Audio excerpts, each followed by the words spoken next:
Lezi-ke izindaba ze-1KZNTV ifundela usamukeliso kaNgqulunga ngikubingelele mbukeli. Nazi-ke ihamba phambili usukwini lanamhlanje.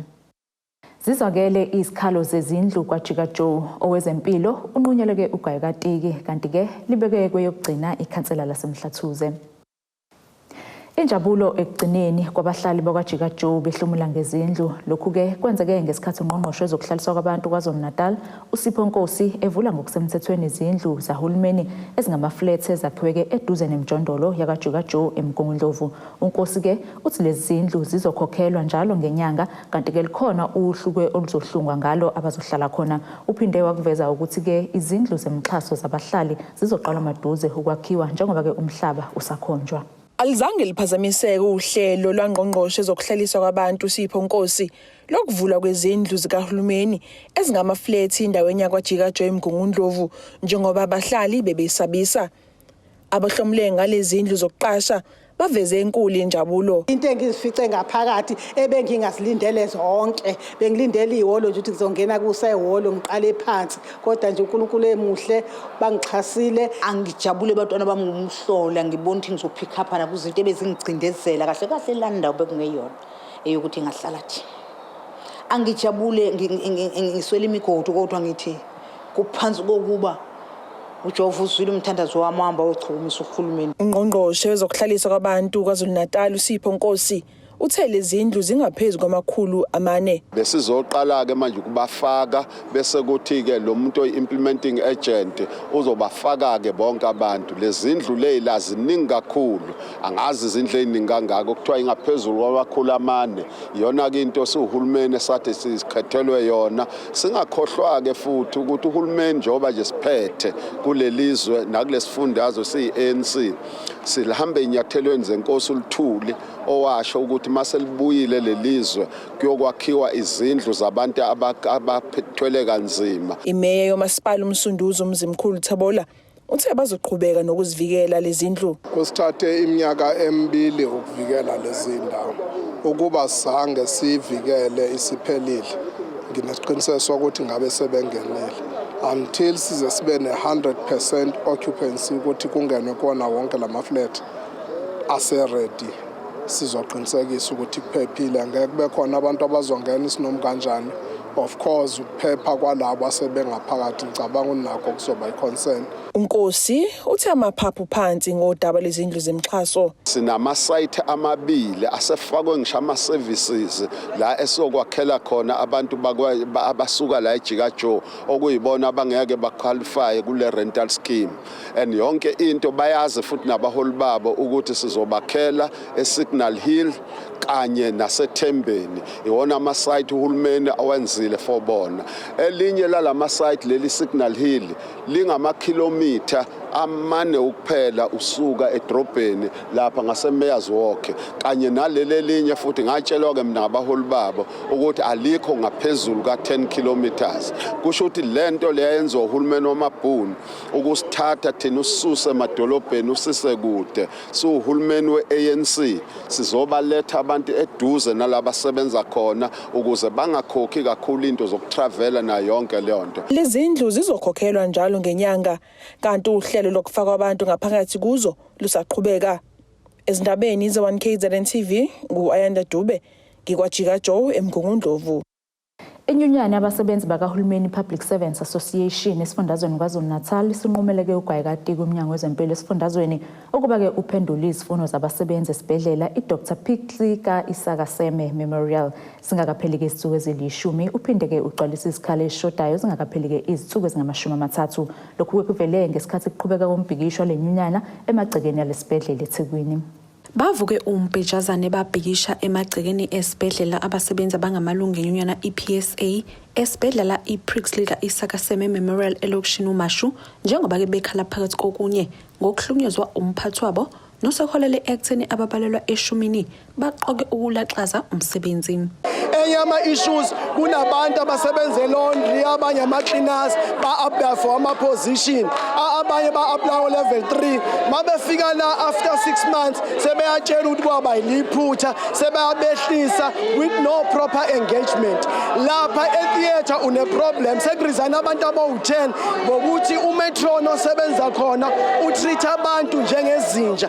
Yingakho sithi ngesikuvume sekurizana onesi abangaphezulu ka-10 aba-professional abebesekhathele yilento. Enye into esinenkinga umphakathi ukhala ngemsebenzi, siyabasupport ukuthi akudalwe amathuba omsebenzi, kodwa sinenkinga la abasebenzi sebesaba ukuya emsebenzini ngoba nakho betshela ukuthi ngoba sibona bendawo kufanele bayosebenza kwenye indawo. Kufanele kubaluleke ukuthi si-educate umphakathi wethu. Nakuba beqhubeka lo mbhikisho ukusebenza kakuzange kuphazamiseke. Kuzokhumbuleka ukuthi lo mbhikisho ulandela-ke obubanjwe amalungu omphakathi kanye nosomabhizinisi bendawo ababevale isango elingena kulesi sibhedlela ngenhlabathi nalapho-ke babekhala ngokungaqashwa kwabantu bendawo. Lokhu kungokunye kokukhathaza le nyunyana njengoba-ke ithi izimpilo zamalungu ayo zibekwa engcupheni. Banqumele ugweka tiki umnyango ukuba-ke uxazulule izinkinga abazithule ohlwini lwabo lweyikhalazo, kungenjalo bazokumisa nse ukusebenza kwaso. Sekunesikhathi lesibhedlela uqala ukusebenza sekuyophela unyaka manje. So sibanika u-30 days ukuthi bafile ama-positions ngoba ama-position wonke abalulekile kufuneka afile. Abasebenzi abakwazi ukuya elantshini ngoba ba-understaff. E-theatre ngeke ushiye umuntu e-operator, kune-operations, kunama-gun wound shot nazo zonke izinto. Yingakho sithi u-PSA abazixazulula iy'nkinga. Sibanika u-10 days ukuthi ababuye kuthina sixoxe ngoba sizimisela ukuxoxisana no-CEO nawonke ama-managers, kodwa uma bengafuni ukusihlonipha sizobahlonipha kanjani? Yingakho siuPSA KwaZulu-Natal sithi kungawa litoshwe izinkukhu abasebenzi bethu siyobalelwa kuze kube sekugcineni. Nakuba bekulindeleke ukuba uhlu lweyikhalazo lwamukelwe iloyo oyinhloko yomnyango wezempilo esifundazweni ongabange kusenzeka, usekela mqondisi kulesi sibhedlela owamukele lolu hlu uveze ukuthi bazoqinisekisa ukulungisa okunakele. Sizohamba siyohlala phansi sibheke izikhalo zabasebenzi siphendule njengoba iPSA icela ukuthi within 10 days sibanike impendulo, kodwa sicabanga ukuthi okunye singakwazi ukuthi sisheshe sikuattende ngoba izinto ezila ngaphakathi kuphela ezingadingi ihead office ukuthi iattende kuzona, kodwa lokho kudinga ihead office sizokusebenza siphendule iPSA. Kulokho kweyinkinga zomphakathi sizozama ukuthi sibuyele back ngoba ungqongqoshe ke wakhuluma ngalolu daba uaddress umphakathi. So sizocela nje ukuthi abasebenzi babekezele babuyele emsebenzini bezokwazi ukuthi imfuno zabo siyasebenza. Izindlu.1KZNTV kubikuntomkhona Mvubu eThekwini. Uchazwe-ke njengomuntu obezana nawo wonke umuntu futhi-ke elungile njengoba-ke ebewumfundisi. Lawa-ke ngamazwi ashiwe yizikhulumi ezahlukene emngcwabeni kaMfundisi John Mnyaka wasenseleni odutshulwe eshumayela esontweni lakhe. UMnyaka-ke ubephinda abe yikhansela le-African Christian Democratic Party ACDP kumasipala uMhlathuze. Izinhlaka ezahlukene ezihlanganisa bezepolitiki, abazalwane kanye nomphakathi besiphume ngomningi bazo uzokwethamela inkonzo okugcina ukuvalelisa lo beyikhansela le-ACDP kumasipala uMhlathuze futhi ephinde bumfundisi endaweni yasenseleni uJohn Mnyaka. UMnyaka wadutshulwa wabulawa ngeviki ledlule esesontweni eshumayela abasolwa abangaziwa. Umholi waleli iqembu le-ACDP esifundazweni KwaZulu-Natal uMbishop Eric Manqele ugxeke kakhulu udlame kwezepolitiki. Wangadingi appointment ngimthathe uMnyaka. Mina-ke uMnyaka ngihlangane naye engelona ilunga la noma yiphi inhlangano, futhi wayeshetha akayifuni politiki. Ngase ngimthethe wemfowethu thina la ACDP asikho kuyipolitiki sisemaqinisweni. We don't just speak politics. We don't speak propaganda. We speak the truth. Because we know that truth shall prevail. Ngathi mina ngithi umfundisi wathi yena yebo. Ngathi niyabona ke ipolitiki kwangeyona abantu abangakholwayo. Ngoba umuntu ongakholwa unephethe ipolitiki unenhliziyo embi. Asidingi manje ukujubulana.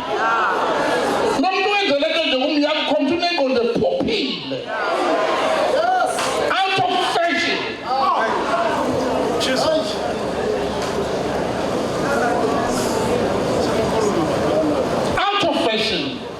kanjalo nemeya yomasipala uMhlathuze nokuyilapho ebeyikhansela khona uXolani Ngwezi uchaza uMyaka njengomuntu obezinikele emsebenzini wakhe ngaso sonke isikhathi. Humble. I think emsebenzini kaNkulunkulu nasemsebenzini wesizwe lo ebenimtshale kuwona ukuba abe ikhansela. Baba uMyaka bengeyona ikhansela elibuye likhansela intuthuko. Ngoba khona amakhansela njalo mphathi ohlelo. Indawo yaseNseleni ingenye izindawo ebhekene nobugebengu obushaqisayo kanti umphakathi wakule ndawo usuke wakhala ngokwakhelwa isiteshi samaphoyisa ukuzama ukulwisana nobugebengu. uMyaka ushiye abantwana bakhe abahlanu emhlabeni kanjalo nonkosikazi wakhe. Izindabeni ze1KZNTV kubikuthi abantu maphumulo eNseleni. Isazimlando uDokotela Zakhele Shamase usenxuseke Indlu enkulu kaZulu ukuthi ke iphuthume ukulungisa udwesho olubukeka kalukhona phakathi kukaNdunankulu kaZulu inkosi Mangosuthu Buthelezi kanye nomntwana ko-Afrika wasonkweni. uShamase usho lokhu ke njoba kunomdonsosano ongadala olukhulu uqheka kwendlu enkulu kanye ke nasesizweni uqobo. Lokhu ke kuvele ngemva kokuba ke uNdunankulu kaZulu etshele isizwe ngokudunguzela kwesilo samabandla nokuvela ukuthi ke silele esibhedlela eSwazini. Ukhulumela ke isilo umntwana Afrika kahlele ngazo zombili lembiko waveza ukuthi ke isilo kakukho kudunguzela esinakho. Ngemuva kokungqubuzana kwembiko ekhishwe nguNdunankulu kaZulu inkosi Mangosuthu Buthelezi kanye nomkhulumeli wesilo umntwana oAfrika wasonkweni ebimayelana nokudunguzela kwesilo sekuvele imibono ehlukene kubahlaziyi bomlando namasiko akwaZulu. Kumfanekiso oqoshiweyo kaMntwana wasonkweni umntwana oyichithile imbiko ekhishwe nguNdunankulu kaZulu emayelana nokudunguzela kwesilo waveza ukuthi isilo sivakashe eSwazini njengoba kuhlale kwenzeka. His Majesty wishes once again to reassure the nation that he remained in perfect health and is not currently admitted at any hospital. His Majesty frequently pays courtesy visits to Eswatini to go see his uncle King Mswati III, who is his maternal uncle. Kanti isazimlando eNyuvesi yakwaZulu uDokotela Zakhele Shamase uthi ke lokhu kushayisana kwembiko kufanele kuthathelwe izinyathelo kungaze kudala umonakalo. Ubungozi balezi inkulumo ezishayisanayo ukuthi akusikhona nje kuphela ukuthi kuqondiswa izinto ezenzekile kuyisibonakala ukuqhubeka kwempi ekhona phakathi komntwana wasonkweni neNdunankulu kaZulu okuyingozi enkulu efanele ilungiswe ngathi abantu basendlunkulu abantwana bonke nabamkantshu bomvu bakangenelela kulokhu kuze ilungiswe lento ingaze idala uqhekeko esizweni. uShamase uqhuba ngokuthi ke isizwe sikukholwe konke okushiwo ngumntwana kwaphinda ngene njengoba naphambilini ke wasibikela isizwe ngezimo ezikhona endlunkulu maqede zenzeka zabonakala. Lokhu kokudunguzela kwesilo uma ngabe esekhulumile uNdunankulu kaZulu uZulu ukukholiwe lokho wakwemukela njengeqiniso ngoba simthatha njengomuntu omdala ongekakhulume into eyiphutha njoba enzile kusekhona umdlokombane uyena wayebekela isizwe ukuthi umdlokombane akaphathekile usesibhedlela uyena wabekela isizwe umdlokombane ekhothama uyena wabekela isizwe ngendlovukazi uMantombi ozalo Sobhuza waseSwazini uyena wabekela isizwe uthi akaphathekile uno poison nangempela wakhothama noma esekhothema uyena wayesingethe zonke lezo inhlelo lezo. Ngakho ke kulula ukuthi isizwe simkhole ngoba usekhulume izinto zenzeke ngempela. Wabika futhi ukuthi engazathi manje isilo asiphephile kunabantu abazungezile abangalungile futhi wabagagula ngegama. Uyabona kulula ukukholwa into enjengalezo futhi abe namaphepha afanobufakazi balokho. Manje la sikubona njengamanje mase sekuqhamuka uhlangothi oluthi ukhulumela isilo lithi hayi akukho lokho akukho iqiniso lalokho akulula ukuthi sizwe sikukholwe lokho ngoba sesikwazile ukusho uNdunankulu kaZulu kungamaqiniso. Ezindabeni ze1KZNTV kubika umqondisi Myeni empangeni. Asike sishelele etolo sobe siqhubeke nazo indaba zethu.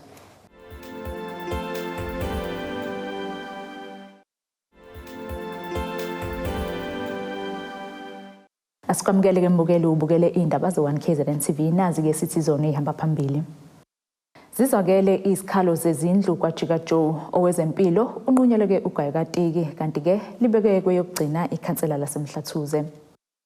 Kulindeleke ukuthi-ke maduze iqedelwe ngohlelo lwezobuchwepheshe besimanje bezokuxhumana ingqungquthela ye-ANC Youth League njengoba-ke igcine ingaphelanga ngempelasonto kule ngqungquthela ebibanjelwe eNasrec eGoli kukhetheke ubuholo obusha emva kweminyaka eyisishiyagalombili lolu phiko lungenabo ubuholo obusemthethweni.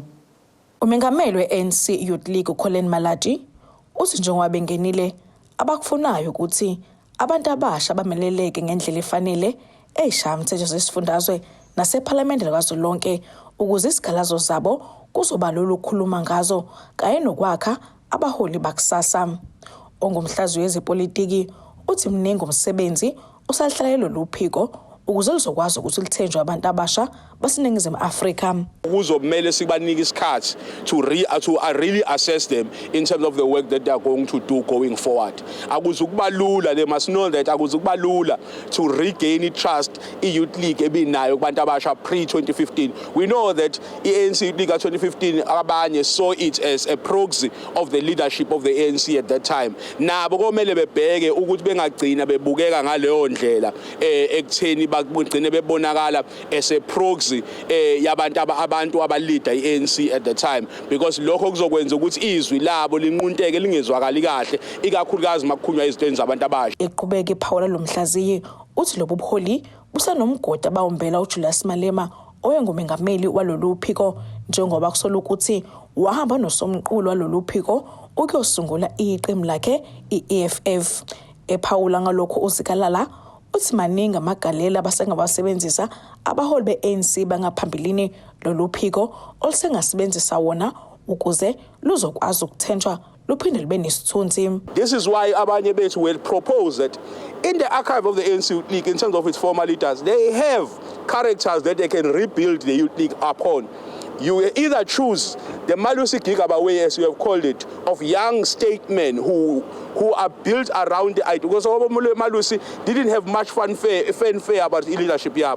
Or you choose someone like an Anton Lembede, who's a founding president, visionary, ideologically sound, a full soldier and an organizer. Do you choose that view, or do you choose the Peter Mokaba way, which I say, Julius Malema almost took that whole DNA and built the EFF with it. So you need to be very careful in how you brand and package the new Youth League post-2023, because any mistake you make is going to put you in a position where you are in the shade of Julius Malema. uColin Malaji ukhethwa ubumengameli lolu phiko usekela wakhe kwaba uPhumzile Mgcina. Unobhala kwaba umuntu woxolo engudle, kwathi usekela yakhe wokuqala kwaba uTsakani Shividi, kwathi owesibili kwaba Olga Siyete, umgcini mafa kwaba uZwelo Masilela. Kudeba Hospisi wezindaba ze1KZNTV kuchannel 261. Ukhala-ke ngokuhluphekela amanzi umphakathi wasebhubesini eMsinga njengoba-ke sekupheleke iminyaka engevile kwemihlanu bengenawo amanzi. Lo mphakathi-ke uthi-ke ubuzilungiselela ngokwawo amanzi phambilini, kepha-ke solokhu udaba lwamanzi luphethwe-ke umzinyathi amanzi-ke bayaweswela. Ilunga lomphakathi uMzwensizwa Xaba uveze ukuthi-ke uma bezama ukuxhumana nomkhandlu isibhendo labasitholi. Ubhekene nengwadla umphakathi wakwa-Ward 4 ebhubesini ngaphansi kamasipala omsinga osuhlala iminyaka ngaphansi kwencindezi yokungabi nawo amanzi. Lo mphakathi uthi ubuzilungisela ngokwawo amanzi phambilini, kepha selokhu udaba lamanzi liphethwe umzinyathi amanzi bayawaswela. UMzwensizwa Xaba uthi balekelelwa imigonqozo nayo enezinkinga. Sinenkinga la yamanzi, sithwele kanzima kakhulu kule ndawo yamanzi. Amanzi siwathola kanzima kakhulu. La kunompompi la kule ndawo abafakwa umphakathi uzilungiselela wona, okuye kwahambe umzinyathi wacela ukuthi uliphathe lo hlelo lwamanzi. Uma ngabe uliphatha lo hlelo lwamanzi kwaphela nje isikhathi esincane futhi lawo manzi aphinde anqamuka ngaleso sikhathi. So-ke njengamanje asinawo amanzi endaweni esiwatholayo. Kuyenzeka-ke khona la okunama-water pump khona imigonqozo okwenze kwesinye isikhathi ephuma amanzi, kwesinye isikhathi awaphumi. So-ke kuyasokoleka ngoba kule ndawo sinabantu abadala abangakhona ukuthi beyokhelela amanzi abagcina becela ey'nganeni zakomakhelwane. Kanti uqhube ngokuthi useke wabhalela umasipala incwadi kepha kwafana nokuthela amanzi emhlane wedada. Ngibhalile-ke incwadi, ngibhalela umasipala ngicela ukuthi ungidlulisele eMzinyathi so ke bayithola incwadi kodwa abazange bebuye kumina ngaze ngabuyela ngiyoba khuluma nabo kwasho ukuthi ke still namhlanje abakaze bebuye ngangikhuluma ngayo le ndaba le yamanzi ukuthi kunamanzi la esinenkinga nawo kunamapayipi la amasha awafakwa ngale yaminyaka nakhona futhi still amanzi awazeze ephume futhi kiyo lawo mapayipi. Ilunga lomphakathi selikhulile liveza ukuthi njengoba linenkinga yempilo kunzima ukuhamba ibanga elide eyokha amanzi. Uhambeleni Mtungwa uthi uselekelelwa amanzi emvula. Angikwazi ukuzikhelela amanzi, angikwazi ukwenza lutho, angikwazi nje ukubona newashing nje mntanami. Ilo ngiqale phambi kwayizolo ngiwasha. Amandla awekho. Nxa yani ke yempilo yamathambo. Angikwazi ukutheza, angikwazi ukwenza lutho. Amanzi nje into nje ke siyisokolela futhi kade akhona kwanamhlanje ngane yami. Leso akhona kwanamhlanje ngoba namapipe lawo owathi wayafakwa kwajikwa lapho wayofakwa kwathiwa umpompo wethu uzofakwa le enzansi ngasesikoleni esakhiseni. Mina ke ngingafikele ngoba sathi siyakhuluma nomfana wakamgaga ababehambe bemaka bethi kuzofakwa la sathi siyakhuluma naye sinogogo wala kwakhumalo wathi kahleni sukani samshiya kanjalo. Khona manjalo umkhandlu wesifunda uMzinyathi awutholakalanga ukuba uziphawulele mayelana nalolu daba. Ezindabeni ze1KZNTV kubika uThobeka Dladla ngisebhubesini eMsinga. Umasipala uMzumbe ogunoseningizimu nesifundazwe KwaZulu-Natal usuchitheke isamba semali elinganiselwa ku200,000 amarandi ukuxhasa ke izihlangano ezingenzi inzuzo esiphethwe ngabantu abasha. Imeya lo masipala uBongani Nyuswa ekhuluma neziko lezindaba uthi ke bakholwa ukuthi ke lolu xhaso luzokhulisa imisebenzi uphinde uthuthukise umphakathi. Zine kuphela ke izihlangano zomphakathi ezingenzi inzuzo ezihlomule ngoxhaso lemali elinganiselwa ku50,000 amarandi inhlangano ngayinye ngesikhathi ke umasipala waseMzumbe wehlulisela ngokusemthethweni lolu xhaso oludleke lo masipala isamba semali engu200,000 amarandi. Lezi inhlangano ke zivele emawadini ahlukene ngaphansi kwawo lo masipala. Imeya lo masipala ithi ke bavale inyanga abantu abasha ngokuthi ke baxhasa isihlangano ezisiza abantu abasha kanjalo ke nomphakathi. Sivala inyanga yabantu abasha njengoba sivala nje kunama NPOs la kusayisithi sikubiza ukuthi non-profit organization ababefake izicelo zabo ukuthi umasipala ukwazi ukubalekelela ezinhlelweni ezinhle ezidlulisa phambili amakhono abantu abasha ikakhulukazi eMzumbe. Abanye babo badila nento ekhuluma nje nge-skills development, abanye babheka ngala kwi-film industry esithemba ukuthi ngelinye ilanga sokwazi nathi ukuthi sikhulisa abantwana bethu la eMzumbe bakwazi ukungena kwi-industry yefilm. Abazogcina ke ngokufaka uxhaso kodwa futhi ke bazokwenza isiqinisekiso sibalandelela ukuthi ke imali labakhokhi bentela isebenza ngendlela yini nanokuthi ke yenza umsebenzi ekumele iwenze yini. Bona mawubheka i-concept document as well as ama programs abaqhamuka nawo azokwazi ukuthi abalekelele kakhulu umphakathi. Nathi ke kusuka manje njengoba sisebenzisana nabo kule financial year siqala from tomorrow so sesikwazi ukuthi sibheke ukuthi lokhu abakushilo ngokwezicelo zabo bayakwenza yini. So ngamanye amazwi i-monitoring izokwenzeka ngoba phela imali yabakhokhi bentela lesikhiphayo futhi nabo abakhokhi bentela babevumile ngesikhathi senza i-budget ukuthi kube khona ama-NPOs siwalekelelayo. Lolu xhaso ke lufike ngesikhathi esihle njengoba kuneminyaka bengalutholi usizo. Lolu xhaso lusobalekelela ukuba bathuthukise intsha. It's been so many years singayitholi funding from umasipala wethu. This is the first ever funding ever since 2014 and kuthina as EAD it means a lot. It's big. It's a very huge achievement and we are very thankful about that. Sithi nje siyabonga kakhulu kumasipala waseMzumbe ngokuthi ubone isidingo bese uyaphonsa isandla nawo. Ngiyabonga kakhulu khona la eMzumbe ukube besingatholanga lolu sizo kuningi ebesizosafarisha ngakho bengesize sikwazi ukufinyelela kwezinye izinto esifisa ukuthi sifinyelele kuzona. Asiphinde sithishelele etolo futhi sobuya siqhubeke nezindaba zethu.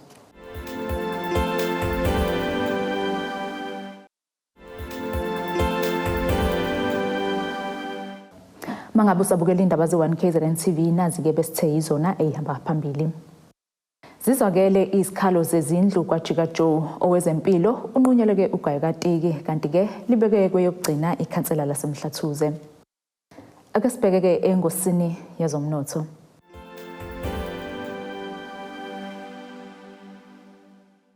Irandi lakuleli liwu-18.79 maqhathaniswa nedola laseMelika libu-23.81 maqhathaniswa nopondo waseBrithani libu-20.44 maqhathaniswa ne-euro yase-Europe. Igolide lona $1,913.33 i-ounce, wolo ongahliziwe wona $75.41 umphongolo.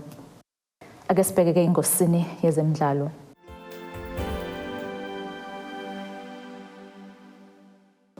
Inhlangano esingethi ibhola kuleli South African Football Association isiqhatheke nabathandi bebhola bakuleli ibophela-ke abadlali abangaziwe kuyibanyana edlaleke obomngani neBotswana eTsakane Stadium eGoli izolo ntambama. Lo mdlalo-ke ebekuhlelwe ukuthi-ke kuvaleliswe ngawo iqembu lakuleli lesizwe lebhola labesifazane njengoba-ke liyodlala endebeni yomhlaba. Bekumele-ke uqale ngehora lesithathu ntambama, ugcine-ke usuqale ngehora lesine. Elakuleli-ke selidlalisa iqembu lihlanganiswe isigubhukane emuva kokuthi-ke iqembu labadlali abangama-23 eliqokeleke indebe yomhlaba lishaye phansi ngonyawo lanqaba-ke ukudlala kwangavunyelwana ngemali nenhlangano-ke eyengamele ibhola kuleli ISAFA. Nasi-ke isimo sezulu esingalendeleka.